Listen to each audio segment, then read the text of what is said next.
Welcome back to our personal finance course. Today we're going to deal with debt, understanding and dealing with debt. In fact, it's so complicated, we're going to break it into two parts. The first is going to be understanding debt and understanding the process we need in order to get out of debt. So what is debt? Debt is essentially anything where you borrow money and can't pay it back with a single payment. Now, many of you are saying, well, with a credit card, I may spend $2,000 in a month, but I pay it off. Well, that's not debt then, because obviously it's something you're paying off with a single payment. But if you can't afford to pay $2,000 in a single month, then you're accruing debt because it's no longer paying it off in a single payment.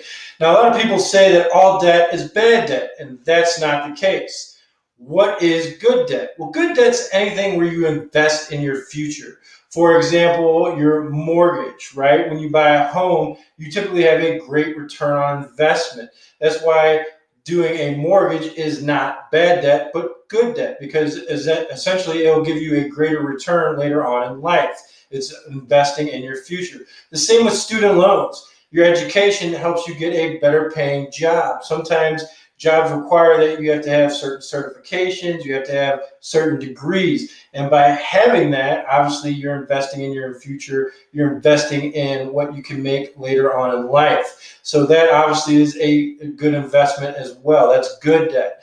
And of course, transportation costs. Now, obviously, some transportation may be bad debt. For example, if you're getting a $1,000 a month car payment, and you really can't afford that, that's not really good debt. But getting basic transportation for you to be able to get to work and make more money, then obviously that would be good debt. Of course, bad debt is essentially anything else that is not investing in your future, like your credit cards, right? Anytime you're putting a ton of money on your credit cards, typically it's for immediate gratification or for status symbols, and of course, that is bad debt. Anytime you do a title or a paycheck loan, you're going to end up having crazy interest rates. And that, of course, is just trying to get to the next paycheck. And that's not really investing in your future. That's just basically treading water. And once again, that's bad debt. And of course, anytime you do recreational assets without already having your main assets paid off, that is bad debt. Now, I'm not saying don't buy the boat. I'm not saying don't buy the four-wheeler. What I'm saying is make sure you have your house paid off first. Make sure you have your basic transportation paid off first, because you don't want to risk those items or getting behind on those items because of the fact that you have these other items you don't need. So when dealing with debt, we have to understand the process required in order to eliminate debt. What does that process look like? Well, first off, we have to understand debt realities. We have to understand interest, how it works, and the time it actually takes to pay off different things. And I think a lot of times we don't truly understand that, and we don't understand why the credit card companies or why different companies give us the minimum balance required for payment. And there's a good reason for that, and you'll see why in just a little bit. We need to have a desire to get out of debt, right? We are stressed out anytime we're in debt. Why? Because we are essentially working for someone else. Not only are we working for our jobs, but we're working for the person who has our car note. We're working for the person who has our mortgage. We're working for the person who owns our credit card debt. We're working for the person who owns our recreational vehicle debt. Anytime we have debt, we're not really working for ourselves anymore. We're not really gaining the benefit of our labors. Someone else is. And we don't have a lot of freedom, right? We have to put up with different things because we can't just walk away. If you don't have your house paid off, if you don't have your car paid off, what ends up happening? Well, you have to put up with more things that you wouldn't normally put up with. Why? Because you have to make those payments, or otherwise you lose everything. So if you truly want to have freedom, if you want to be able to make your own choices, do what you want, then you want to eliminate debt. We have to overcome our natural tendencies to accrue debt. Naturally, we want to accrue debt. Why is that? It's pretty simple. We have immediate gratification needs. We want this, we want that, we want to have fun, we want things that make us feel good, especially with how crazy life is. There's so many things going on in life and so many bad things happening all the time that we just want certain things that are going to make us feel good. We want things now, instantly, things that will make us happy. So we have to get past that. We have to understand that the immediate gratification isn't going to pay off in the long run. We also need to make sure we're not trying to keep up with the Joneses. Oftentimes we let insecurities run our life and we say, okay, well, I'm not doing as well as somebody else because they have a brand new Challenger and I have a 4-year-old car. I'm not doing as well as somebody else because they're going on 3 vacations a year and I've only taken 1 week. We often like to compare ourselves to others to see where we stack up, right? Everybody has a desire to be the best, and that's what kind of keeps us moving forward. Is we want to get better, we want to be the best, we want to do awesome, and we have to get past that desire to show off more than building for the future, and that's something that can be very difficult. Then we need to stop incurring debt. We need to go ahead and start making sure that we're spending to what we make and then also paying it off. As we kind of started with, we needed to understand where our expenses were, right? We had to track our expenses to know our debt levels. We had to understand how we were getting into debt. And then that's how we can go ahead and stop incurring debt, is by already knowing our expenses, making sure we have those in line, that we're getting them lined up with what's actually coming in income-wise, and then starting to pay off our debt. And then finally, of course, we want to pay down debt, and we have a couple of different methods. We'll touch into that. But like I said, this is a complicated course, so we're going to start with the first 3 today. So let's go ahead and take a look at understanding our debt realities. When it comes to understanding debt, I think the best place to start is credit card debt. Credit card debt is one of the biggest debts people have in society right now that they could go ahead and actually resolve. When we're looking at credit card debt, let's take at 3 different credit cards so we can truly understand how interest and time pays a toll and is a major factor on how much debt we're truly accruing. When we look at the first credit card, we're looking at a $2,000 balance with 20% interest. The minimum payment on that is typically 3%, sometimes a little bit more, and that's going to be $60.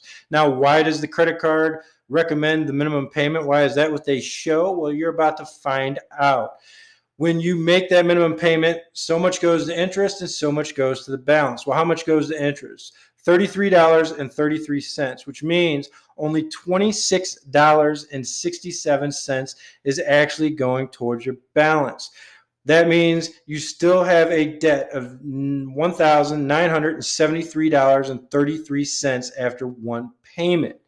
Of course, this means it's going to take a long time to actually pay off that debt. How long is it going to take? It's going to take 4 years and 2 months. And that's if you don't accrue any new debt. They're hoping that you do, because then, of course, it takes longer. And of course, then there's more interest. And that is ultimately the goal. That's why they always recommend the minimum interest payment, because in the end, the interest will overwhelm what you actually borrowed originally. So just if you open a new credit card and put all new purchases on that and only have this one open and want to pay down the debt, that 4 years and 2 months is actually going to cost you $944 in interest, which means you're paying back $29.44. So you're almost paying back 50% of what you borrowed. That's wild. Now, let's take a look at credit card 2. Credit card 2 is a $4,000 balance, but it has a little bit better interest rate. The payment is only $97. Of course, after one payment, what are you looking at? You're looking at $3,959.67. Of course, this will take longer. It's going to take 5 years and 3 months to pay it off. And once again, that's if you don't accrue any new debt. So what ends up happening then? Of course, your interest becomes $2,051, which means your total cost is actually going to be $6,051. That's what you're paying back total. That is a lot. That is over 50% now. So the 17%, you said, oh, it's a lower interest rate, it's going to be better, let's put more on there. Well, because you had so much on there, guess what? You actually end up paying over 50% return on investment for them. Of course, they love you. They may even give you a gold card, maybe even a black card if you make enough money. Let's take a look at credit card 3. So credit card 3, we have $6,500 on. And of course, interest on that is 19%, and the minimum payment is $168. With that, only $102.91 is going to interest, which means after one payment, you're looking at $6,434.91, which means, of course, you're going to take, once again, over 5 years to pay it back. Now, it is a little bit less. It's 5 years and 1 month. But take a look at the interest. The interest, of course, goes to $36.42. So to borrow $6,500, you're really paying back $10,000, over $10,000. That's crazy. That is why a lot of people recommended I actually open a loan shark service, because you can make an unbelievable amount of money off of interest. It's a beautiful thing if you own a banking company or if you own a loan company. This is why people don't understand credit cards. They can't comprehend, why do credit cards give people new credit cards after they file bankruptcy? Why on earth would somebody do that? Well, it's going to end up being a higher interest rate, and they can't file bankruptcy for another 7 years. And they already know that these people typically will go ahead and exceed their income, which means they're going to continue to make money off of it. Well, if you're making that much interest over time, you end up making a ton of money, and you actually end up overcoming any losses. Now that we understand the interest and the total cost involved, we need to go ahead and address our desire to stop accruing debt. You have to have a true desire to stop incurring debt. Now, why would you want to stop incurring debt? It's pretty simple. You want to reduce stress in your life. Now, some stress is good, right? Stress gets us to get up in the morning, to aspire for new goals, to reach certain levels, and that's good. But when there's too much stress, it becomes distress. And when we're under distress, horrible things occur. What can occur? Well, you can go ahead and stop eating, and then you start to get sickly, and then you do become sick, and major health problems occur. It could be the exact opposite, that stress makes you eat because it's the only thing you start to enjoy. So you eat out of control, and then you get into depression. Stress can create issues at home because you put up with more stuff at work for the simple fact that you need the job to pay the debt, and then you come home and you just take it out on your family and create issues by screaming and yelling at them. And then, of course, that causes more stress. It becomes a giant snowball effect that just gets bigger and bigger and bigger and bigger. And that is crazy. It will cause all kinds of problems in your life. So you want to try and reduce stress. And how can you reduce stress? By reducing your debt. Why? Because when you reduce debt, what ends up happening, you have more freedom. And when you have more freedom, you can go ahead and walk away from the job if it's getting too crazy. You can go ahead and take some time to find a new opportunity. You can go ahead and choose to leave a bad relationship because you don't have to count on the other person's income, right? You have the freedom to go ahead and make your own choices, to live your life. And everything you do, all the work you do, all your labors is actually for you instead of for someone else. You are essentially bonded to everyone you are in debt to, that all your labor is actually for them, not for you. So when you stop accruing debt, what ends up happening, you have greater freedom. So now that we understand that, we need to understand how we go ahead and eliminate some of those tendencies or overcome those tendencies to create debt. So what are those tendencies? Let's take a look. The first tendency we need to overcome is impulse or emotional buying.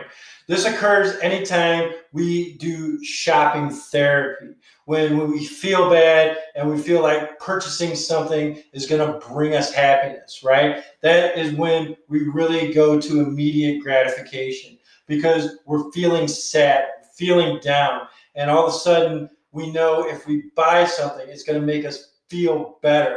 Why is that the case? Because we're doing it just when it happens, right? We're saying, you know what? This is going to make me feel better. I'm going to have a higher status symbol. I'm going to enjoy life just a little bit better because I'm buying this. I deserve it. I've been working hard.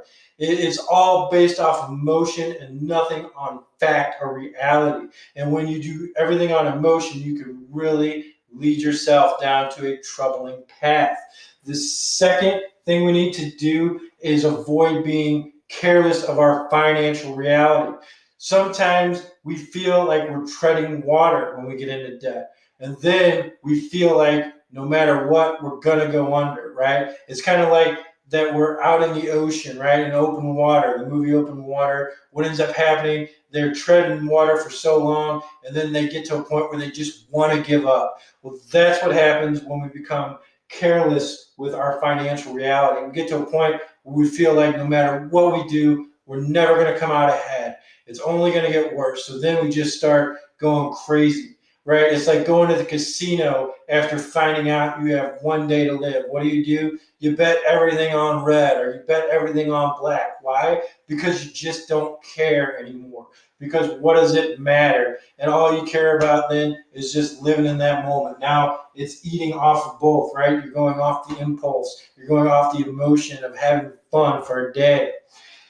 And then we need to also avoid the pattern of coveting what others have, right? By comparing ourselves to others. Oftentimes we get sucked in by Facebook and Instagram, and we see people taking these trips, or we see people spending money on all these cars. But in reality, most of the time, it's BS. Why? Because everybody wants to feel like they're the best. Everyone wants to be liked, and people feel like if you have more, if you're doing better, people will look up to you, and they like feeling that they have power over people, that they're better than people. So what ends up happening is you do the same. But in reality, that's not the case. Look at the rapper that got caught on the airplane saying he was on a private plane. And of course, the people 2 rows back on the commercial plane, and Coach no less, were actually videoing him and making fun of the fact that he was making all these posts on Instagram saying he was on a private plane. It's because they're so desperate for attention that they're willing to lie. And what ends up happening is you believe that lie because you don't have somebody always recording it 2 seats back. So what ends up happening is you want to live that life too. You feel like you're not living your best life. So you start spending money like crazy because you're trying to keep up. You're saying if someone else is doing it, I can do it too. And what ends up happening then is you just go further and further into debt. And then, of course, you get to that carelessness and financial reality because you just start to give up. Because you get to a point where you say, I can't overcome this. But you can. And that's where we're going to begin next week, is how we're going to overcome everything we've already got ourselves into.